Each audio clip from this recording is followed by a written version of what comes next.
إن الحمد لله نحمده ونستعينه ونستغفره ونؤمن به ونتوكل عليه ونعوذ بالله من شرور أنفسنا وسيئات أعمالنا.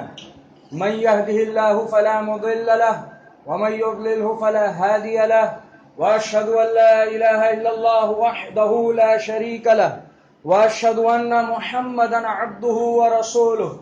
أما بعد، فإن خير الحديث كتاب الله، وخير الهدي هدي محمد صلى الله عليه وسلم، وشر الأمور محدثاتها، وكل محدثة بدعة، وكل بدعة ضلالة، وكل ضلالة في النار.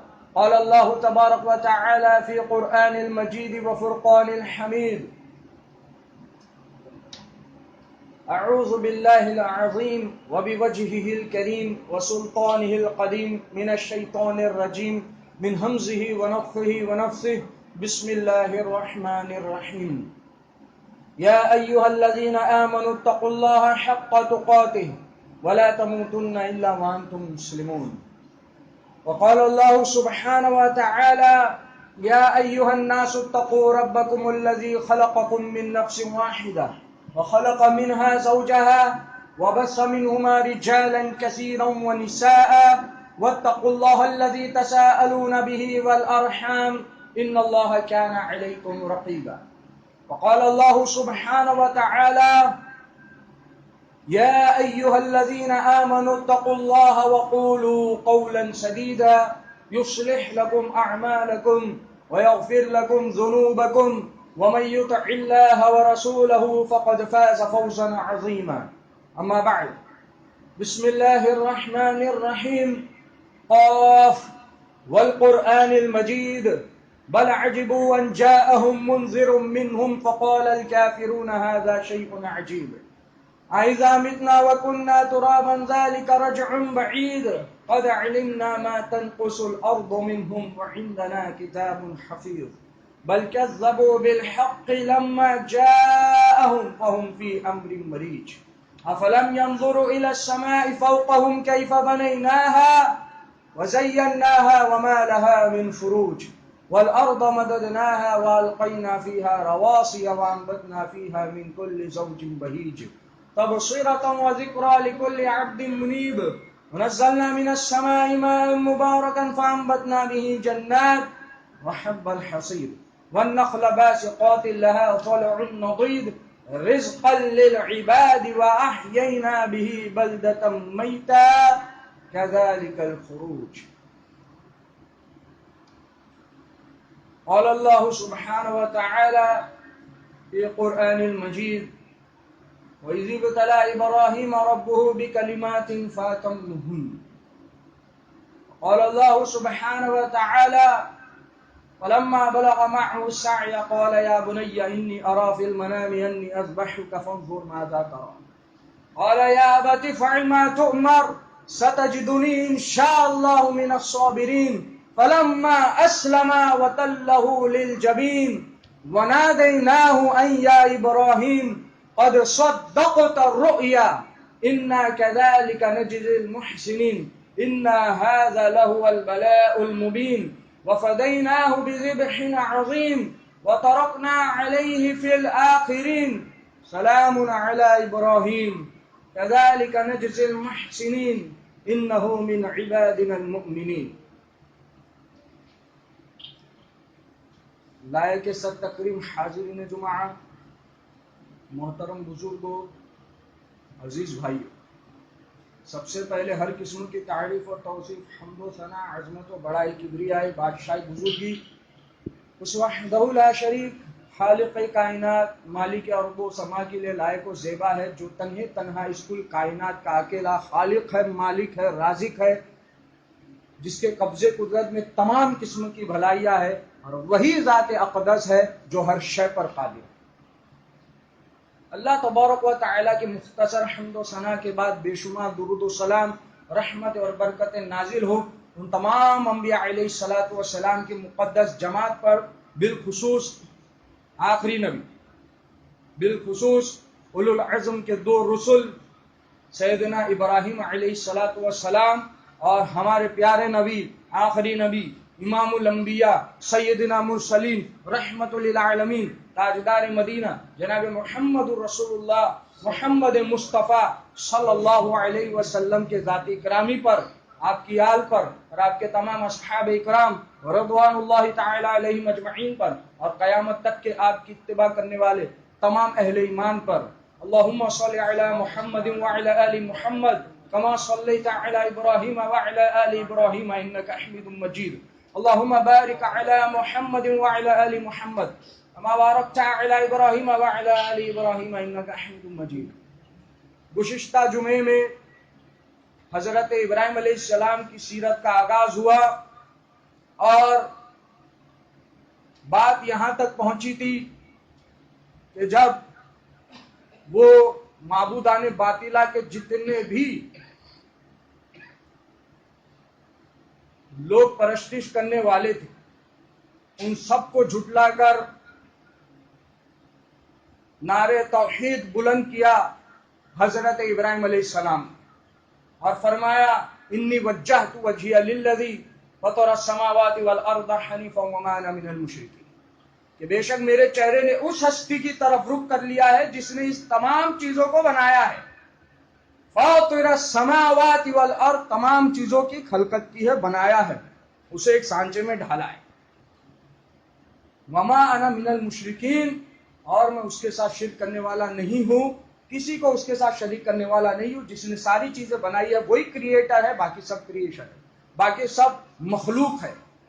جتنی بھی چیزیں پوجی جاتی ہے سب کے سب مخلوق۔ جب یہ بات اپنی قوم کے سامنے رکھی تو قوم ڈرانے لگی، اے ابراہیم ہمارے معبودوں کو کچھ نہ کہو، کہیں ایسا نہ ہو کہ یہ معبود تمہیں غرق کر دے، کہیں ایسا نہ ہو کہ یہ معبود تم سے تمہاری اس بات پر تمہیں کوئی سزا مقرر کر دے۔ اس قسم کی باتیں معبودوں کے بارے میں نہ کہو۔ حضرت ابراہیم نے کہا کہ میں ان تمام معبودوں سے ایک چال چلوں گا۔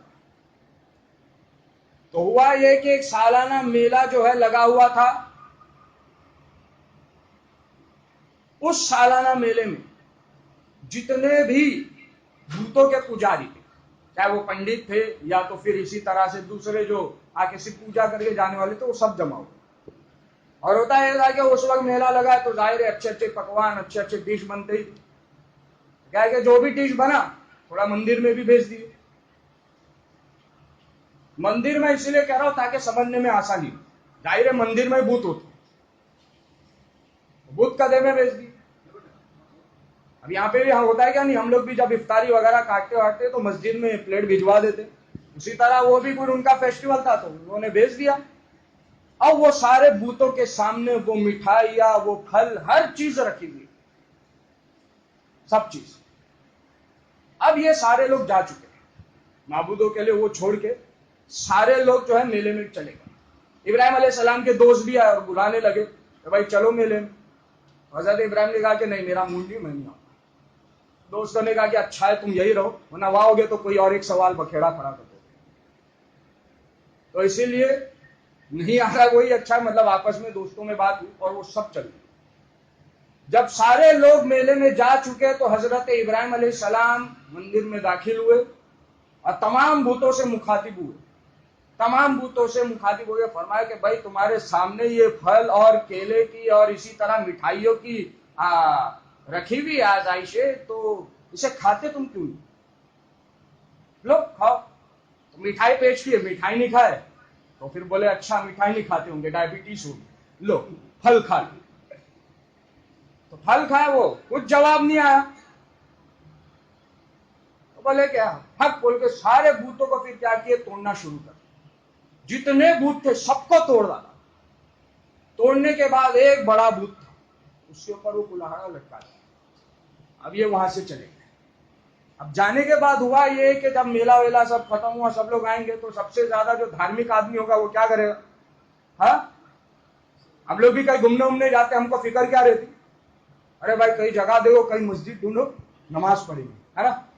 یہ بھی میلے ویلے سے آئے تو بھائی دھارمک آدمی سب سے پہلے جائے گا، چلو بھائی جا کے ٹیک کے آتے، یا تو پھر اسی طرح کوئی پجاری ہوگا، اس کی تو نیت مٹھائی اور پھلوں میں اٹکی بھی ہوگی کہ بھائی معبودان باطلہ تو یہ کھائیں گے نہیں، تو ہمارے ہی پیٹ میں اسے جانا ہے اور ہمارے بچوں کے پیٹ میں جانا تو سب مندر میں دیکھے اور دیکھے ارے کیا ہو گیا یہ ہمارے معبودوں کے ساتھ حرکت کسی نے کی.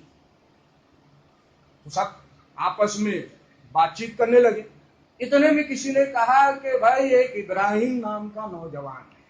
سورۃ الانبیاء میں اللہ نے فرمایا ایک ابراہیم نام کا نوجوان ہے, یہ ان بتوں کے بارے میں بہت بولتا ہے, ضرور اس کی حرکت ہوگی. تو پھر کسی نے ہاں صحیح کہا, آج وہ مندر میں, آج وہ میلے میں بھی نہیں آیا. بولے ٹھیک ہے بلا اس کو حاضر کر. پھر یہ گئے حضرت ابراہیم علیہ السلام کو بلانے. ابراہیم علیہ السلام کو بولے آؤ. حضرت ابراہیم علیہ السلام آئے. اس طرح سے آئے جیسے کہ حضرت ابراہیم علیہ السلام کو کچھ معلوم ہی نہ, مطلب اس طرح سے وہ اپنے آپ کو پیش کر رہے. اچھا وہ مندر میں داخل, ارے یہ بتوں کے ساتھ کسی نے کیا کر دیا, یہ بتوں کے ساتھ کسی نے ایسے معاملات کر دیے. بھائی ابراہیم بنو مت, ہم جانتے ہیں تمہاری حرکت. تو حضرت ابراہیم نے کہا کہ بھائی دیکھو وہ دکھ رہا ہے بڑا بت, اس کے اوپر ہی کلہاڑا لٹک رہا ہے, ضرور ہوا ہے ہوگا کہ بھائی بڑے چھوٹوں میں ایسے ہی آپس میں بڑے بھائی چھوٹے بھائی میں لڑائی ہوتی ہے بھائی بہنوں میں, تو اسی طرح سے سب میں لڑائی ہوئی ہوگی. تو کون سب سے زبردست ہے, اور سب نے کیا کی ہے, ایک دوسرے سے لڑائی شروع کی ہوں گے. یہ بڑے کو غصہ ہوگا ہے نا, جیسا کوئی بھائی بھائی آپس میں لڑتے, کوئی بڑا ہی ہے نا, ماں یا باپ چپ بٹھا دیتے, آگے اس کو غصہ ہوگا, اس نے سب کو توڑ تاڑ کے رکھ دیا ہوگا. دیکھو کلہاڑا لٹک رہا ہے اس کے گلے. پھر سب کی بولتی بند ہو گئی. پھر سب نے کہا کہ ابراہیم تم تو جانتے ہو کہ یہ بول نہیں سکتے, یہ کچھ سن نہیں سکتے. کہا اف لکما ولما تعبدون من دون اللہ, تف ہے تم پر اور تمہارے ان معبودوں پر, شرم آنی چاہیے تمہیں. یہی چیزیں میں ابتدا سے سمجھاتے آ رہا ہوں, ابتدا سے بتاتے آ رہا ہوں کہ یہ سنتے نہیں, یہ بولتے نہیں, پھر یہ تمہارے معبود کیسے ہو سکتے. آج تم نے اس قدر لا کے مجھے چھوڑ دیا کہ تمہیں ان کو توڑ کر تمہیں بتانا پڑا ہے. اب سب لوگ ہونے لگے کہ بھائی بہت زیادہ لمبی اسپیچ دے رہے. ابھی یہ اب تک تو تھا کہ بھائی ان کے والد بہت بڑے تھے وہاں کے, تو اسی لیے کیا باپ کی وجہ سے چلو چھوڑو جانے دو, کنوارا نوجوان ہے ابھی جو پرجوش ہے, دین کا جذبہ چڑھا ہوا ہے, تو اسی لیے اب تک چھوڑ رہے تھے. لیکن اب برداشت نہیں. پھر آزم نے بھی کہا کہ بھائی میں بھی بہت سمجھا کے تھک گیا ہوں, اب میں بھی میرے بھی اس لیے تم کو جو کرنا ہے وہ کرو. سب نے ساتھ چھوڑ دیا مکمل. اب آگے کیا کیا جائے, اور کسی نے مشورہ دیا کہ قتل کر دو, اور کسی نے کہا کہ بھائی جلا دو. جو بڑے بڑے سردار تھے ان سب نے کہا کہ جو بھائی جلا دو. اور کئی دنوں تک لکڑیاں جمع کی گئی, جلانے کا سامان اکٹھا کیا گیا, اور بڑی بڑی آگ کے بڑے بڑے لپیٹے, اور اس طرح سے آگ کو پیش کیا گیا, پریزنٹ کیا گیا کہ وہ دہشت کا سمبل ہو. تاکہ حضرت ابراہیم, کیونکہ جو وہاں کے سردار تھے سمجھدار, کہ ان کا مقصد یہ تھا کہ بھائی, ان کا مقصد یہ نہیں تھا کہ ابراہیم علیہ السلام کو آگ میں ڈالنا. ان کا مقصد یہ تھا کہ بھائی ابھی کیا ہے کہ دین کا جذبہ چڑھا ہے, 2-4 دن 10 دن آگ جلائیں گے, آگ کو جب بھڑکتا ہوا دیکھے گا تو ایسے اس کا جوش ٹھنڈا ہو جائے گا. تو اس سے 2 فائدہ ہوگا.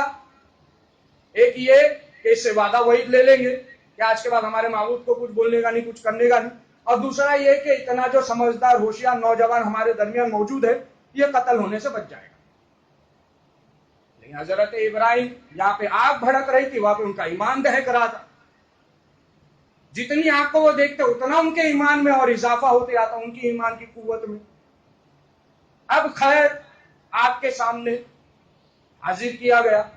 دیکھ رہے ہو سب سرداروں کی نظر ان پہ گڑی ہوئی ہے کہ اب معافی مانگے گا, اب معافی مانگے گا. لیکن حضرت ابراہیم, ان کو کوئی مطلب کسی بھی چیز کا خوف نہیں, کسی بھی چیز کا ڈر نہیں. رائے توحید میں وہ قربان ہونے جا رہے ہیں. خیر ان کو ایک منجنک میں, ایک جھولے ٹائپ ہے کہ بھائی اچھال کر پھینک دیا جائے, اس میں بٹھائے. نہ تو پتا چلا 2-4 لے ہی رہے تو 1-2 کو ساتھ میں لے کے جاتے آگ میں. اسی لیے کیا کیا گیا, منجنک میں بٹھایا. تبھی بھی جو ہے لوگوں کی نگاہ ان پہ تھی, سرداروں کی نگاہ کہ اب معافی مانگے گا, اب دہشت میں. لیکن نہیں, یہ ہاتھ پیر بندھے تو اب یہ خاموش اور پور اطمینان اور پرسکون ہے. دیکھو جو توحید کا ماننے والا جو رب کا ہو جاتا ہے نا,